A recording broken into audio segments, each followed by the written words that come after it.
നമസ്കാരം, ഞാൻ Daniel Christy. ഇത് നിവേദ് ക്രിസ്റ്റി, ഇത് എറിക് ജോസഫ്. ഞങ്ങൾ സെന്റ് മേരീസ് യു പി സ്കൂളിലെ 6ാം ക്ലാസ് വിദ്യാർത്ഥികളാണ്. ഞങ്ങൾ ഇന്നിവിടെ പറയാൻ പോകുന്നത് സോയിൽ പൈപ്പിങ്ങിനെ പറ്റിയാണ്. എന്താണ് സോയിൽ പൈപ്പിംഗ്? ഭൂമിയുടെ ഉപരിതലത്തിൽ നിന്നും അടിത്തട്ടിലേക്ക് നേർത്തുരംഗങ്ങളിൽ രൂപപ്പെടുന്ന പ്രതിഭാസമാണ് സോയിൽ പൈപ്പിംഗ്.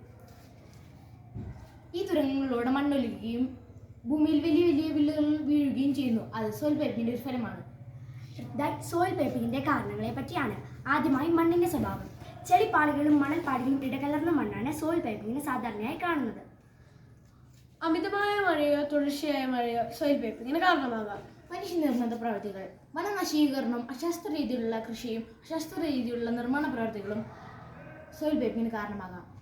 അടുത്തതായി സോയിൽ പൈപ്പിങ്ങിൻ്റെ ദോഷവശങ്ങളെ പറ്റിയാണ് ഞങ്ങളിവിടെ അവതരിപ്പിക്കുന്നത്. ഭൂമി ഇടിഞ്ഞു പോകൽ. ഭൂമിയിൽ വലിയ വലിയ വിള്ളലുകൾ വീഴുകയും ഭൂമി ഇടിഞ്ഞു പോകുന്നതും സോയിൽ പൈപ്പിങ്ങിന്റെ ദോഷഫലങ്ങളാണ്. കെട്ടിടങ്ങളുടെയും റോഡുകളുടെയും നാശം. സോയിൽ പൈപ്പിങ്ങിന്റെ ഫലമായി കെട്ടിടങ്ങളും റോഡുകളും നശിക്കുന്നു. അടുത്തതായി പ്രകൃതി ദുരന്തങ്ങൾ.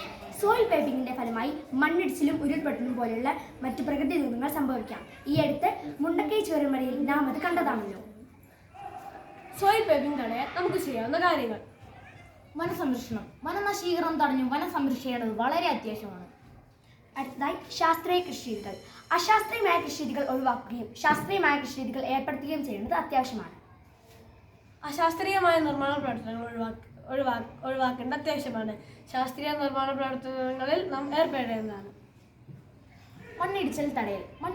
മണ്ണിടിപ്പ് തടയൽ സംവിധാനം സ്ഥാപിക്കേണ്ടത് വളരെ അത്യാവശ്യമാണ്. അതുപോലെ തന്നെ കുന്നിൻ്റെ മുകളിലുള്ള വലിയ വലിയ മരങ്ങൾ മുറിക്കരുത്. കാരണം അവയുടെ വേര് അവിടെ ഇരുന്ന് ദ്രവിച്ച് അവിടെ ഒരു ദ്വാരമുണ്ട്. ശക്തമായ മഴ പെയ്യുമ്പോൾ അവിടെ വെള്ളം നിറഞ്ഞ് ഉരുൾപൊട്ടലിന് കാരണമാകാം.